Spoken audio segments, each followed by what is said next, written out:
de los demócratas, los republicanos, bueno, yin, yang, etc. Equilibrio.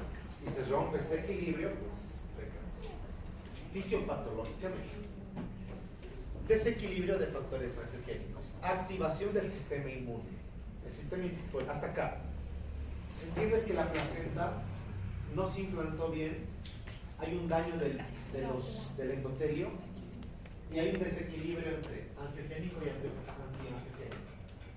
¿Qué hace esto? Que se produzcan más vasos de los que debería. Al producirse más vasos sanguíneos, más torrente sanguíneo. Y cuando se daña el vaso, ¿qué hace el cuerpo para disminuir ese daño? Vasoconstricción. Y la vasoconstricción te eleva la presión. Más vasos dañados, más vasoconstricción, más aumento de la presión. Sencillo.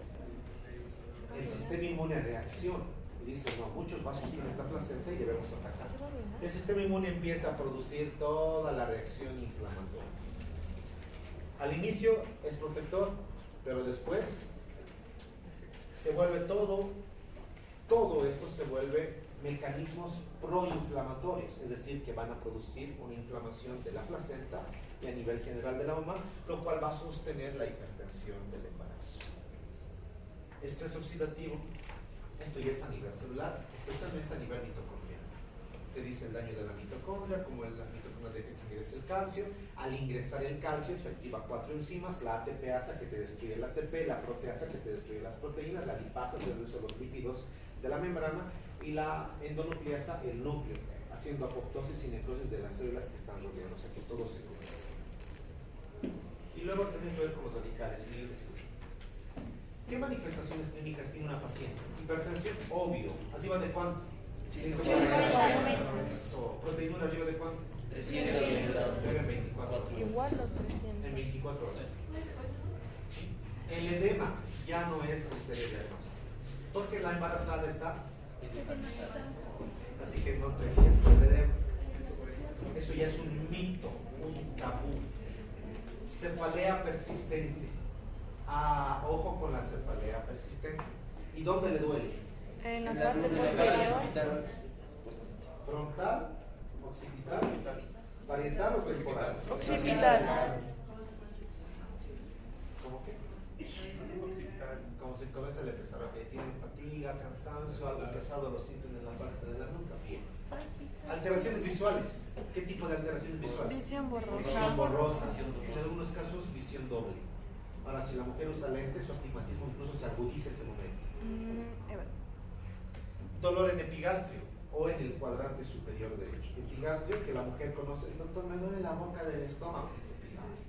Está diciendo epigastrio, solo que ya no sabe que sí. Náuseas y vómitos. Y disnea. ¿Qué es la disnea o disnea? Siente que le falta el aire. Y puede sentir palpitaciones. Diagnóstico. ¿Cómo diagnosticas la preeclampsia? Mides la presión arterial. ¿Cuántas veces? 2. Si es 140, 90, ¿cuánto tienes que esperar en 4 horas? 4 horas. ¿Bien? Y si es arriba de 160, 110, solo 15 minutos. Proteinuria en orina de 24 horas o relación proteína-creatinina. Aquí en Bolivia la mayoría utiliza, bueno, en Latinoamérica, proteína de 24 horas. Aunque en México, Colombia y Ecuador ya están utilizando más el Procrea. Y algunos médicos puede ser que utilicen porque es más específico. Análisis de sangre, hemograma, función hepática, función renal, porque son órganos diana, especialmente el hígado y el riñón. Para descartar, hasta esperar a la proteinuria, bueno. Evaluación del bienestar fetal en todo momento, fetocardia, ecografía, se debe valorar los signos vitales del futuro bebé o del bebé por nacer, y la ecografía Doppler para ver la cantidad de arterias, porque no se olviden que es angiogénico, y qué tan irrigadas están las mismas, y entonces se con eco Doppler. Y obviamente es carito, ¿no? El eco Doppler, pero si lo tienen, utilícenlo. ¿Cómo clasificamos a la preeclampsia? Preeclampsia sin severidad, preeclampsia con severidad, o con características de severidad o sin severidad. La preeclampsia con características de severidad Significa una presión arterial mayor a 160/110. Esto es severo. Entonces, si tiene 140/90, va a sin severidad. Trombocitopenia. ¿Qué significa? Tener plaquetas Pocas. bajas, menos de 100.000. Insuficiencia hepática, y eso mides con las transaminasas, perfil hepático, y la semiología clínica del hígado. Insuficiencia renal progresiva. Aquí ya tienes que ver urea, creatinina, funciones renales, etc. Edema pulmonar, lo más común, y la cefalea persistente con alteraciones visuales. La cefalea no cede, las alteraciones visuales tampoco. Son considerados características de severidad. ¿Por qué son considerados características de severidad? Porque te está diciendo que esta paciente ya podría estar en eclampsia. Por eso se llama severidad. Algunos médicos dicen, basta que tengas 3 de estos o 2 de estos y es eclampsia. Es válido. ¿Cómo manejas la preeclampsia sin severidad? Es decir, si la paciente no tiene estos signos que hemos visto, tanto clínicos y laboratoriales, lo puedes manejar en hospital, 12, 24 horas monitorearla y luego la llevas a casa y le enseñas a que monitoree su presión al cuidador de la mamá, al esposo, pareja o a la familia. Y la mamá debe hacer también conciencia y cambiar sus hábitos, bajar la dieta rica en sal, por ejemplo, dormir bien, hidratarse, controlar el ejercicio, debe controlar la presión arterial. Pero, ¿sabe qué, doctor? Tengo un tío que hace 20 años salió médico, de él me voy a prestar su tensiómetro. Sí, señora, préstese y que le enseñe. ¿Es correcto? No. ¿Por qué? Tú le enseñas, bien. Aún así, sigue siendo incorrecto. ¿Por qué? Porque creo que solo tiene ciertos usos, cierta cantidad de usos. Y eso en estadística y en metodología de investigación se llama, y en epidemiología se llama sesgo de medición. Si va a medirse la presión arterial a la mamá en la casa, que se compre un tensiómetro nuevo. Si usa el tensiómetro de la casa que ya todos utilizan, ¿qué pasa si está mal calibrado? Y le da un falso positivo o falso negativo. Recomendación, compres un tensiómetro nuevo. Tienes el nombre de importadora, vaya hacia acá, vaya a mi nombre, le van a rebajar porque los médicos manejan eso y le dan un tensiómetro nuevo, de preferencia. Y obviamente hay que enseñarle a tomar la presión arterial. Ahora hay ¿han visto los automáticos? ¿No? Directamente. Pones aquí en el brazalete, en el brazo, aprietas un botoncito, pero igual eso tiene ciertas mediciones para que luego hay que hacer mantenimiento. Antihipertensivos, sí, si la presión es arriba de 150/100, y considerar finalizar el embarazo a las 37 semanas. ¿Por qué 37 semanas? Porque el producto es viable y no necesita, pues, el bebé 37 semanas puede vivir sin necesidad de ir a fototerapia, no va a ir a cuna, a hacer vacuna, se va con la mamá. Pero ¿qué pasa si está entre las 24 y las 37 semanas? Se hace maduración pulmonar y se va a hacer prematuro, pero todavía puede salvar su vida. ¿Y si es menos de 24 semanas? Inviable. ¿Cómo manejamos la preeclampsia con severidad? Hospitalización inmediata. No hay más. Tu paciente viene con 160/110.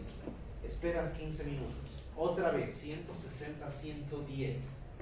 Además te dicen que la mamá tuvo embarazos donde tenía el mismo cuadro de presión arterial. Y su hermana mayor también, hay antecedentes familiares. Y la señora es como de raza negra. ¿Cómo? Y tú estás trabajando en el primer nivel. ¿La tienes ahí? ¿La derivas al segundo nivel? Mal, te vamos a negociar. Tercer nivel. No puedes referir al segundo nivel. Mínimo al tercer nivel. Porque estos pacientes necesitan terapia intensiva. Agarras la orden, haces el formulario y llenas la referencia con referencia, llamas por teléfono al tercer nivel y esto se va como urgencia o como emergencia. Se confunden. ¿Urgencia o emergencia? Urgencia.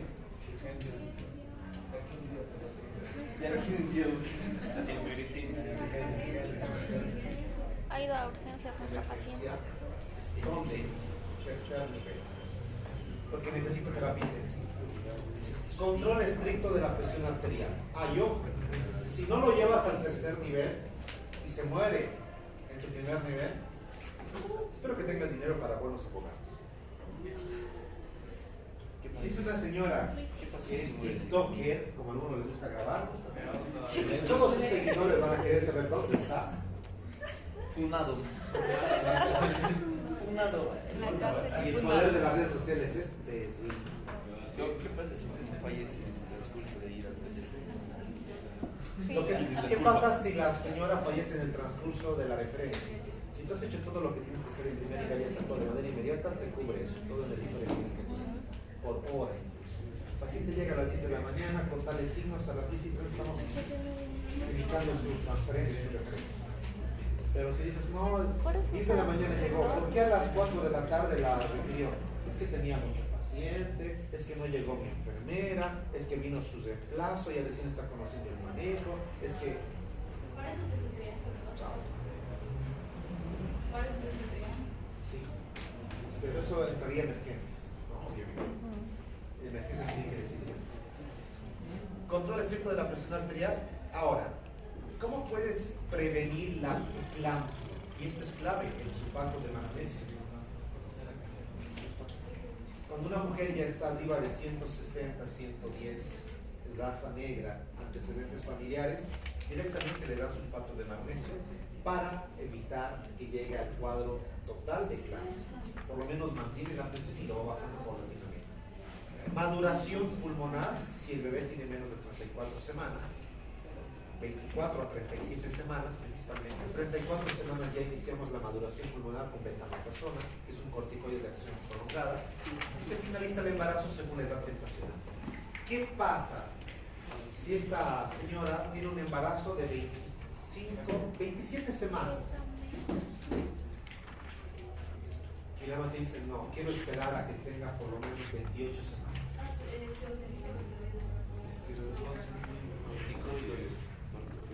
Y le haces mal un consentimiento informado, sabe que es riesgoso.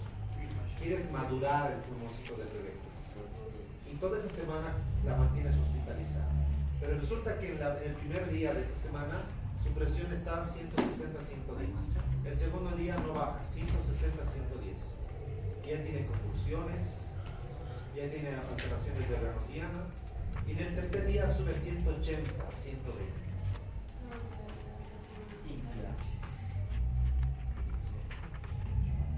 Tienes que decidir. ¿Vive el bebé? Vive el bebé. Vive la mamá. Pero no lo decides tú. Lo decide ella. ¿Quién lo decide? El familiar de la familia. El familiar del papá es uno de esos tipos que se saca fotos por todo lado, embaraza mujeres y nunca se hace responsable. Los familiares de primera línea, mamá, papá, ¿Qué hacemos? mamá, papá. El papá y la mamá. El papá es un machista de la paciente. Y dice, mi hija es lo primero.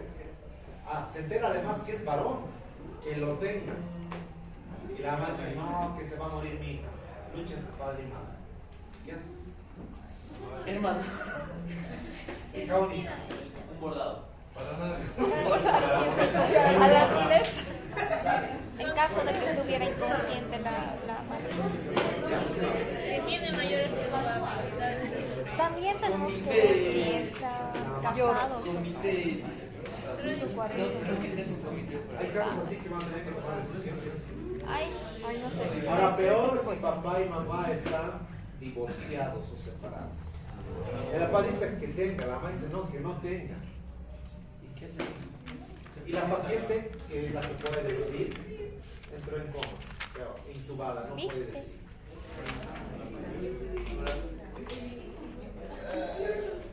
Ay, no se decida. Cosas peores van a ver en eso. Es en serio. ¿Qué haría? ¿Alguna vez le tocó el de lloro? Medicina ¿Quién vive más? ¿Mamá? Bebé. La madre. Al no tener el consentimiento de la mamá que está intubada y no tener una decisión unánime de los familiares, sea padre, madre y demás, haces una junta médica, llamas al director del hospital, a los médicos que participan de la junta médica y nunca tomes solo, porque hasta tus propios colegas te pueden decir, el otro ginecólogo, no, yo no hubiera hecho esto, yo hubiera decidido de esta manera. ¿Qué haces? Entonces, en este caso, lo ideal es una junta médica, decidir en cuestión de minutos, así, menos de 5 minutos tomar la decisión. Firmar entre todos los médicos, salvamos a la mamá, muere el bebé. O interrumpimos el embarazo, si está el bebé, bien, pero si no, la mamá es lo que importa. Porque la mamá tiene mayores. Primero, la mamá tiene 25 años, sí, es raza negra, ok, tiene antecedentes familiares, pero puede volver a embarazarse. Claro, su siguiente embarazo va a terminar también en eclampsia, pero podemos controlar. ¿No? Puede ser incluso así.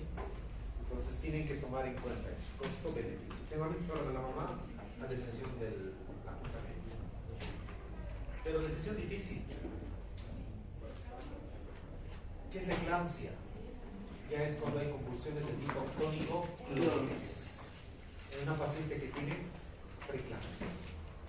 Es una emergencia obstétrica que pone en riesgo la vida y puede ocurrir antes, durante y después del parto, ¿no? Del embarazo. ¿Cómo manejamos la eclampsia?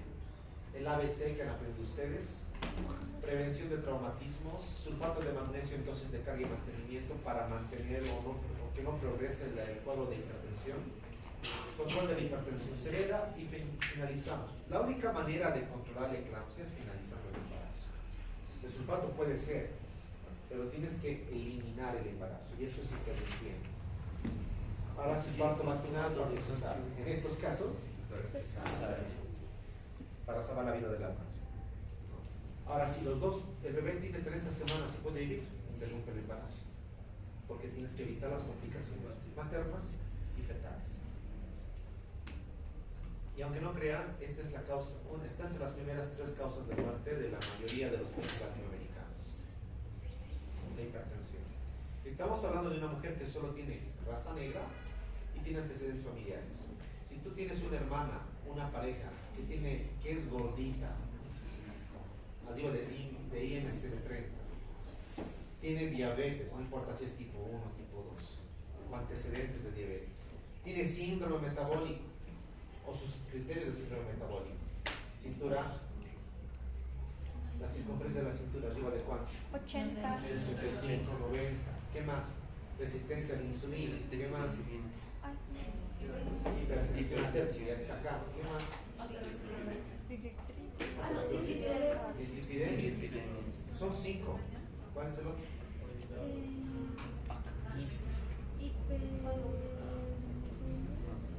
Son 5. Los componentes del síndrome metabólico. Colesterol bajo. HDL bajo. Muy bien. Basta que tenga 3. Ya dice síndrome metabólico. Entonces, con cada enfermedad, con patología, la probabilidad es única. Por eso, mujeres, traten de mantener un peso saludable. Traten de no tener diabetes ni hipertensión, que es el peor binomio de la patología de la mujer. Cuídense, oriéntense y a respetar. ¿Cómo prevenimos? Aspirina en dosis bajas. De 100 a 150 miligramos día solamente en pacientes con alto riesgo. Después se puede iniciar entre la semana 12 y 16 de la semana de gestación, suplemento de calcio con áreas de baja ingesta y control prenatal adecuado. Pero esto simplemente son consideraciones de prevención. Pero esto no lo toman ustedes, lo toma el médico tratante. En algunas se equilibra el calcio, en otras no, en otras solo aspirina, en otras no, eso depende. El tratamiento es individualizado e integral. No es así para todos. Estos son los medicamentos ahora farmacológicos y antihipertensivos. De primera línea, la betalol, metildopa, nifedipino. En cuanto a los bloqueadores, tenemos al acebutol, mejor dicho, metoprolol, pindolol. Estos son ya los principios activos que es el fármaco. El medicamento ya tiene diferentes nombres por la línea farmacéutica. La segunda línea, clonidina, hidralazina y diuréticos tesídicos. Y lo que nunca debes dar son los IECA y los ARA. ¿Tú qué es IECA? ¿Qué es ARA? ¿Qué es? La IECA, inhibidor de la enzima convertidora de angiotensina. Y la ARA. En quinto ya lo van a ver a detalle. Son bonitos de ver. Atenolol, Suponiendo que la señora, la paciente dio a luz por cesárea, ¿qué hacemos después? ¿La dejamos ahí? Señor, usted fue una luchadora, una guerrera, lo hizo bien, vaya a su casa. ¿Qué haces? Seguimiento y control postparto. ¿Cuánto monitoreas? En el hospital por lo menos 3 días. No lo puedes dar de 3 días para ver cómo va la presión. Controlas la presión, controlas signos y síntomas de alarma. Tienes que evaluar los órganos diana, cerebro, corazón, pulmón, riñones, hígado. Consejería u orientación de riesgos cardiovasculares futuros y planificación familiar. Toda mujer que ha sufrido preeclampsia o eclampsia en su siguiente embarazo va a tener un 10-15% más de probabilidad de volver a desarrollar preeclampsia. Así que no es chiste tener preeclampsia. Al final, concluimos con esto. Ambas, eclampsia y preeclampsia, pues son causas importantes de morbimortalidad. Morbi significa enfermedad, mortalidad, muerte o defunción. Tanto para la mamá como para el bebé o futuro bebé. El diagnóstico precoz es lo mejor, por eso las 24 horas de la proteinuria no siempre se maneja, dependiendo de la afectación de órganos diana. El abordaje multidisciplinario es el mejor, que significa que trabaja el ginecólogo, el pediatra, el obstetra, el médico internista, el endocrinólogo, dependerá si tiene síndrome metabólico, obesidad, etc. Y la investigación es necesaria para mejorar la prevención y tratamiento. La pregunta clave, ¿por qué ocurre la preeclampsia?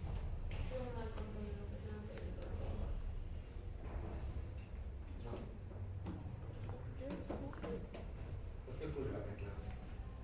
Porque la preeclampsia evoluciona de preeclampsia. Quien me diga cuál es el origen de la preeclampsia, le pongo 15 sobre 15 y 10 sobre 10 en el hito 3. Miren. Ya está la marimacha que El origen, ¿no? o Claude, o Meta, Copailo, lo que quieran. Géminis. No hay una causa conocida. No hay, pero hay 3. Hay factores de riesgo que sí pueden aumentar la probabilidad. Pero no, ni siquiera los especialistas saben por qué ocurre. Cami, una chica normal, saludable, al igual que la mayoría de ustedes, se embaraza y de repente se sube la presión. ¿Pero por qué le subió la presión a Cami? No es hipertensa, no es diabética, no tiene antecedentes familiares, no es de raza negra, es dura, es tranquila, no bebe. Ya no se encuentra hoy en día las chicas. Incluso no fuma. El tabaco también es un factor de riesgo. No se droga. Hace caso a su mamá, saca buenas notas, honra a sus padres, hace caso a las actividades laborales, ayuda en la casa, va, trapea, etcétera, lo que tenga que hacer. Eso no es feminismo ni es machismo. Simplemente ayuda en la casa. Se embaraza, y obviamente no de Jonathan, y justamente.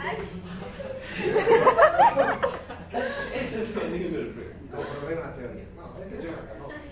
Hipotéticamente se embaraza, porque Cami no quiere embarazarse. Porque hipotéticamente cambia de opinión, se embaraza y sube su presión arterial. No sabe cómo explicar, ni los médicos. No tiene nada, no tiene factores de riesgo, no tiene síndrome metabólico, no es obesa, no tiene sobrepeso, se cuida bien, o se come bien, se alimenta bien, duerme bien, desde que estudia medicina duerme bien. Y los médicos han llegado a la conclusión de que no se sabe por qué exactamente. ¿Será un castigo divino? Alguien le dice brujería, magia negra, hechicería, ataduras. Hicieron las 7 fumadas poderosas, no se sabe. Pero sí hay factores de riesgo. Así que tengan en cuenta los factores de riesgo. me quedo traumada. Estas son las referencias de la información que ven en pantalla.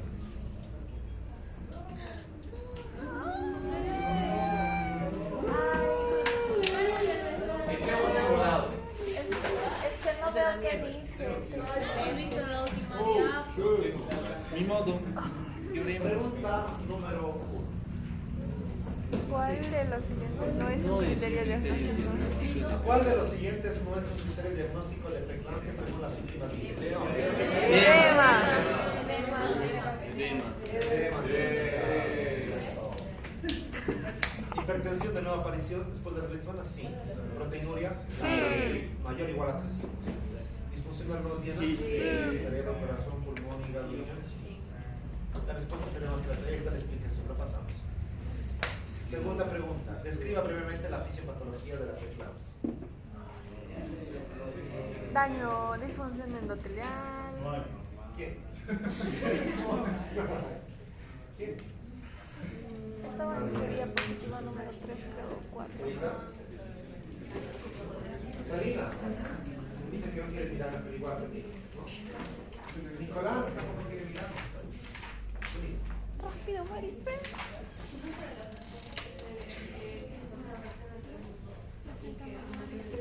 Esto es parte de la daño endotelial, disfunción endotelial,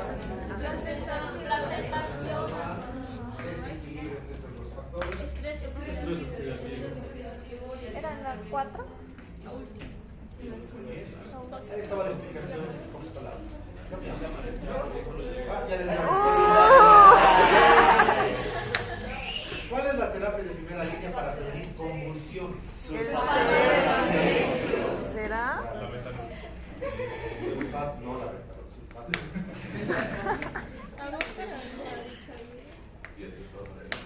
Diferencias entre el manejo de preeclampsia sin características de severidad y preeclampsia con características de severidad.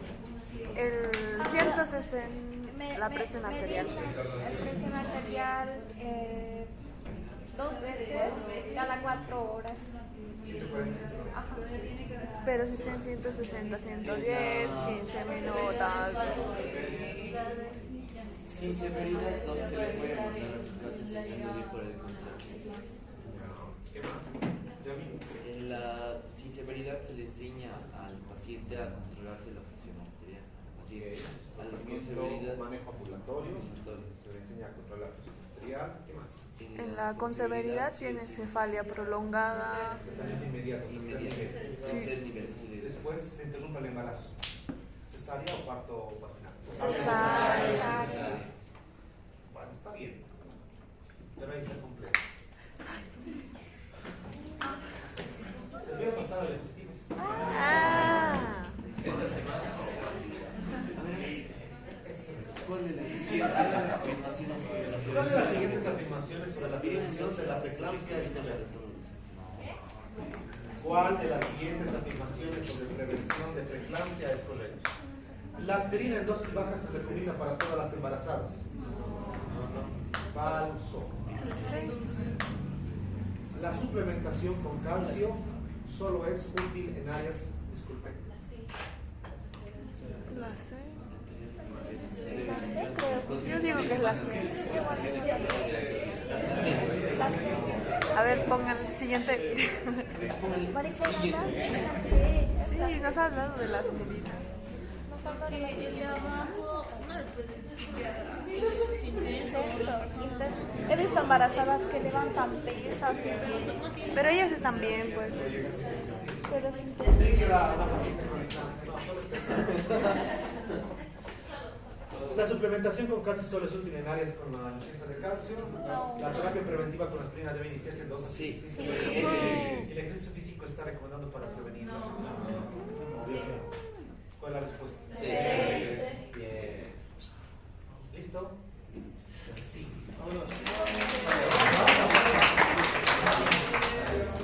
Vamos a poner el siguiente. ¿Qué? ¿Tantas pestañas? ¿Se ve o no se ve? No. se ve blanco. Está blanco. Como ustedes pueden ver, no vemos el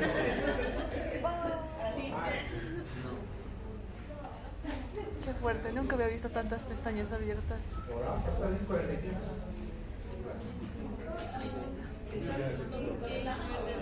Ah, pero no tienen que ver con estacionales, vamos a hacer preparado. Entonces, No. ese Está sí. bien. Hasta media ternura. Pásanos el ¿Quién era pensar que quería que lo ganamos? Esas mujeres que están en contra del aborto, ¿valen más que aquellas que están a favor del aborto? Si sus papás hubieran decidido abortar, Me hubieran ahorrado todo. Me hubiera ahorrado todo. Creo que sería Mira, bien ahorrado, honesto ahorrado. con mis papás. no necesitas un aborto, saliste del patio de basura y... Sobreviviste.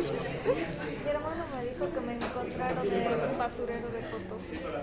Esto les va a tocar en algún momento a las mujeres.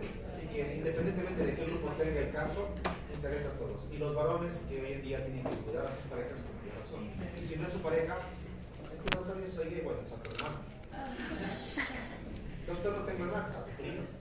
Doctor, no tengo prima, vas a tener pacientes mujeres. Pero algunos van a tener. ¿Ok? Embarazo ectópico. Sencillo. ¿Qué significa embarazo ectópico? Implantación del blastocisto fuera de la cavidad uterina. El blastocisto está fuera de la cavidad uterina. Sencillo, embarazo ectópico. Incidencia, 1 a 2% de todos los embarazos puede ser por este motivo. Y obviamente es una causa de mortalidad si ocurre en el primer trimestre. Y vamos a ver por qué.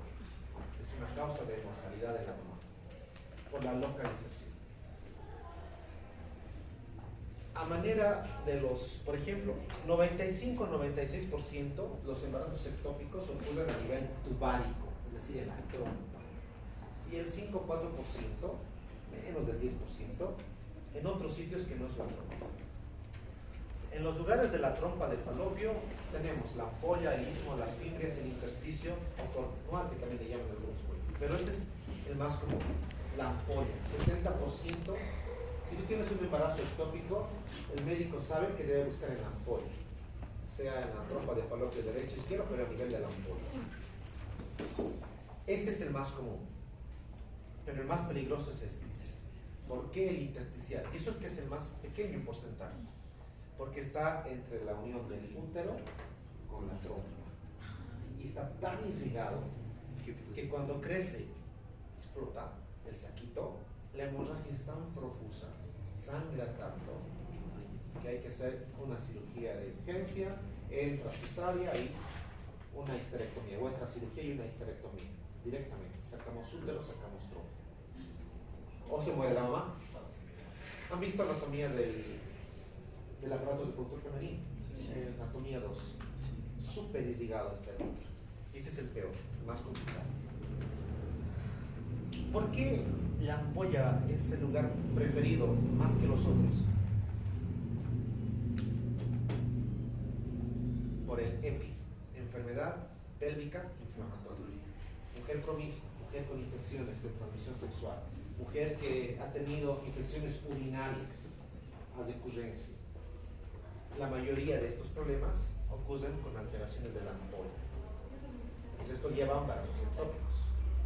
Mujeres que después de haber tenido 2 o 3 hijos se hacen ligadura de trompas y luego dicen, ahora me quito mi ligadura porque me casé con un sugar y ahora quiero tener hijos para esta persona.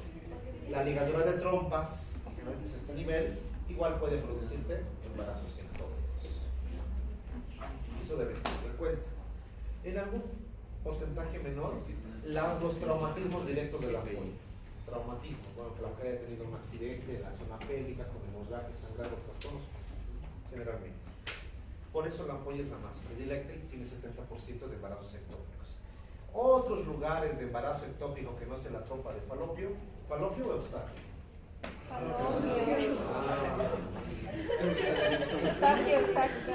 Cuidado hacia eustaquio. Ovario, cervical, abdominal, cicatriz de cesárea previa. ¿Cómo? Mira, eso es interesante. Si tienes una mamá que ya tuvo su primera cesárea y ves la cicatriz y luego viene a tu consulta y te dice, doctor, creo que estoy embarazada. ¿Cómo lo sabe? Es que tengo los síntomas cuando tuve mi primer bebé. Náuseas, vómito, me siento que se hincharon mis pies, todo siente la mamá. Entonces tú, y además te dice, doctor, me he hecho la prueba de orina. Y la prueba de orina salió positivo. Por si acaso me compré de otra farmacia y también salió positivo. ¿Cómo se llama esa prueba?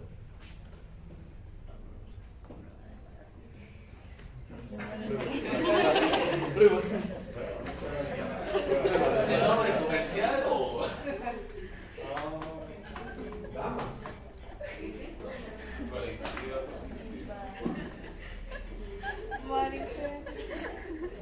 Claro. Las pruebas de orina solo miden cualitativamente. ¿Qué significa una prueba de orina? Primero que la medición y el resultado es inmediato. Te dicen minutos el resultado. Pero solo te dice si hay o no hay presencia de hormona HCG, que es la hormona que produce la placer. Si una mujer está embarazada, empieza el crecimiento trofoblástico, la creación de placenta y ya empieza a producir HCG. ¿Tienes o no tienes? Eso te dice la prueba de orina, cualitativa. HCG cualitativa. Sí. Pero puede ser un falso positivo, negativo, hay comidas que se pueden llevar a un momento de eso. En cambio, la cuantitativa te dice la cantidad, claro, demora horas el procedimiento, pero te dice la cantidad exacta de HCG. Entonces, si viene una mujer embarazada y tiene una cicatriz de cesárea previa y cree estar embarazada otra vez y se ha hecho la prueba de orina, no es significativo de que realmente esté embarazada. Habría que confirmar con esto. ¿Y por qué cesárea previa? Porque ha habido embarazos ectópicos que debajo de la cicatriz de la cesárea, ahí estaba el embarazo. Debajo de la cicatriz. El abdominal. Si ese saquito salió del útero y creció en el abdomen, puede llegar a término. Puede llegar a 36, 37, 38 semanas. Porque el abdomen tiene espacio suficiente para albergar un bebé. Pero las complicaciones son serias. Generalmente un bebé puede nacer en el abdomen, sí. Muy pocos casos se han notificado en la ciencia. Cervical es el más terrible de estos porque esto produce una cantidad de hemorragia increíble. ¿No? Esto es peligroso para la hombre. Bueno, y el ovario dependiendo del lugar del ovario. Factores de riesgo. ¿Cómo sabemos si una mujer tiene embarazo ectópico que haya tenido antecedentes de embarazo ectópico? Cirugía ovárica previa. Es lo que decía con la ligadura de trompas. Infecciones pélvicas, las EPIs, anomalías congénitas de las trompas, endometriosis, tabaquismo. Tabaquismo. Mujeres que fuman, qué pena, cuídense. Edad materna avanzada, lleva de 35 años. Mujeres que han tratado de embarazarse. Pero también dispositivos intrauterinos in situ. Pero doctor, los dispositivos intrauterinos me protegen del embarazo, sí. Pero a la larga te puede dar embarazos ectópicos.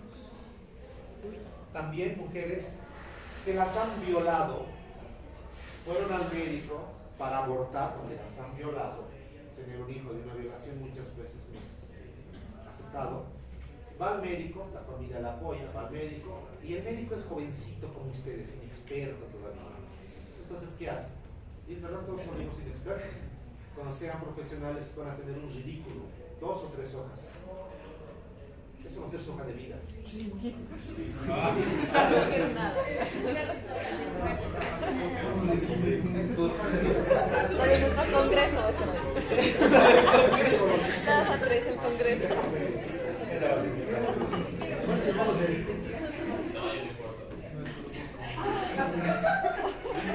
¿Qué? ¿Qué está pasando? No quiero nada. Ella tiene la palabra. Dice que no importa.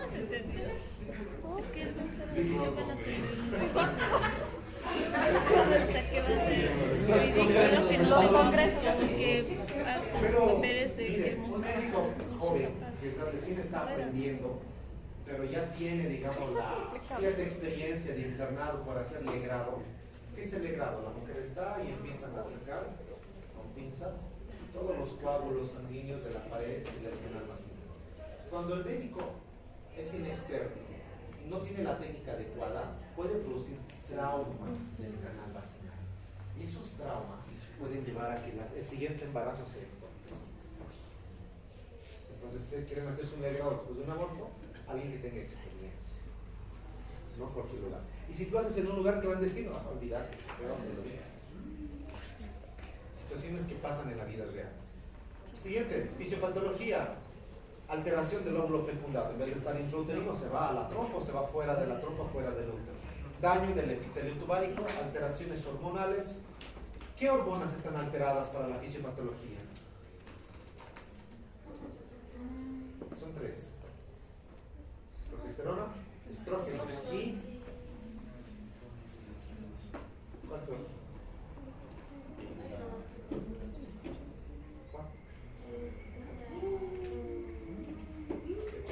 Puede ser una trompita que corre más La HCG. Bien. Sigamos. ¿Cómo se presentan los signos y los síntomas? Amenorrea, retraso menstrual. ¿Qué es amenorrea? Ausencia de menstruación. 3 ciclos ausentes en una mujer regular. 6 meses en una mujer irregular. Dolor abdominal pélvico, sangrado vaginal normal, síntomas de embarazo temprano, shock, dolor en el hombro y 10 a 30% de los pacientes pueden ser asintomáticos. O hasta un 30% pueden ser asintomáticos, no solamente estar embarazados. ¿Sí? Pero hay una triada en el resto del porcentaje que no está aquí. Y esa triada es, si la mujer tiene dolor a nivel pélvico, o sea, derecho, izquierdo, pélvico. Cuando es derecho se complica porque muchas veces confunden con apendicitis. Pero dolor pélvico. Segundo, amenorrea. Y tercero, el sangrado. El sangrado generalmente es guindo, escaso pero guindo. Entonces son aspectos importantes de una triada en las mujeres que sí se presentan síntomas. ¿No? Sí, es un color, no es un rojo vivo, es un rojo vinoso. Rojo vino. ¿Qué tipo de vino me dicen? ¿Qué tipo de vino? Ya, cholero. Hay vino cholero. No se de vinos, no. Diagnóstico, ya terminamos. Historia clínica y examen físico. A. Prueba de embarazo en orina o en sangre, la VHCG, cualitativa y cuantitativa. La de orina es la cualitativa y la de sangre es la cuantitativa, más específica la cuantitativa. La ecografía transvaginal. ¿Qué pasa si la mujer tiene positivo? Se ha hecho la prueba de orina y es positivo. Esto lo ha hecho en una farmacia de la comunidad. Luego fue a Farmacor, cadena grande de farmacia, positivo. Dudó, se fue a Farmacia Elías, positivo. Dudó, se fue a Farmacia Bolivia, como que ya no duda. Farmacia Chávez. Oye, yo te con yo. Parece que Por si acaso. La más aferrada. el médico le hace una ecografía transvaginal. ¿Y qué busca en la ecografía? El saco. Tiene que buscar el saquito gestacional. Y miren, esta es la clave de la prueba. ¿Cuánto debería estar la HCG? 1500. Por lo menos de 1500 para arriba. 1500, 1000 unidades internacionales por ejemplo. Estos 1500, cuando una mujer está embarazada, cuando realmente es normal el embarazo, a las 48 horas se duplica. Si tenía 1500, a las 48 horas tendrá 3000. Si tenía 2000, a las 48 horas tendrá 4000. En un embarazo ectópico no es así. Aumenta muy poquito. Digamos tenía 1500, a las 48 horas 1600, 1550. Eso te dice, esto es ectópico. Porque una mujer embarazada de manera normal a los 2 días debería duplicar el HCG. Claro. Visualización de la masa o saco extrauterino puede estar en el sacro de Douglas en algunos casos. Serie VHCG seriada, que es el aumento normal, y la cuidococentesico en casos seleccionados. Puede confundir el embarazo ectópico del médico con aborto espontáneo, embarazo intrauterino, quiste ovárico, apendicitis, enfermedad inflamatoria pélvica o la EPI y la torsión ovárica. Así como hay torsión testicular, puede haber torsión ovárica. Generalmente esto se tributa como un dolor fuerte de inicio súbito. Y la torsión ovárica, al igual que la apendicitis, es de inicio súbito, fuerte. El dolor es agudo y súbito. ¿Cómo manejamos? Indicamos en casos seleccionados. VHCG inicial. Tengan mucho cuidado. Si hay un embarazo ectópico, haces una cirugía, sacas ese embarazo, ese saquito vitelino. ¿Qué debes medir? La VHCG. ¿Cómo debería estar? Debería ir disminuyendo. Si no ha disminuido,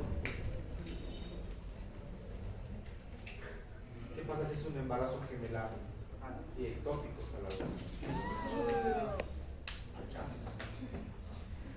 Lo ideal sería que si ya sacaste el saco vitelino, debería reducir. Paciente asintomática y estable, ausencia de actividad cardíaca fetal, consentimiento informado y seguimiento garantizado y monitoreo seriado, hasta que la VHCG esté detectada. ¿Cuál es el manejo médico? Metotrexato. Es uno de los medicamentos que se usa para estos casos. Indicaciones: paciente que esté hemodinámicamente estable, por si acaso. Cuando tenga menos de 5.000 el VHCG, más ectópica, si es menor a 3.5 centímetros, se puede hacer todavía, si es mayor no es sugerible. Cuando hay ausencia de actividad cardíaca fetal y no hay contracciones, no hay contraindicaciones contra el metotrexato. Por ejemplo, pacientes que tienen tratamiento con alguna enfermedad parasitaria. ¿Cuándo haces cirugía? La laparoscopía es la mejor. Evitas incluso las infecciones posoperatorias y las recuperaciones más tempranas.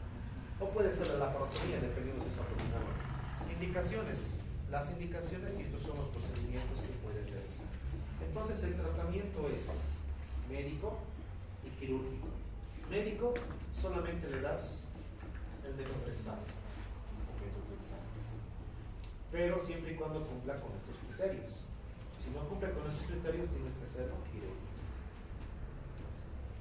Complicaciones: se rompe la trompa, shock hipovolémico por el gran sangrado, hemoperitoneo, la sangre se acumula a nivel del abdomen, a nivel del peritoneo, gran complicación y probabilidad de muerte elevada, infertilidad, embarazo ectópico recurrente y efectos secundarios del metotrexato, pero poco frecuentes en las mujeres. Haces el seguimiento con esto, no te olvides medir siempre el VHCG. Previenes con esto, pronosticas con esto, concluyes con esto. Más información buscas en esto. Sencillo. ¿Preguntas? Y aquí la van a exponer. Bien, gracias por su atención. El día jueves quiero presentaciones que las completen en base a lo que hemos recomendado. Y el día... ¿Así? Gracias, Isabel.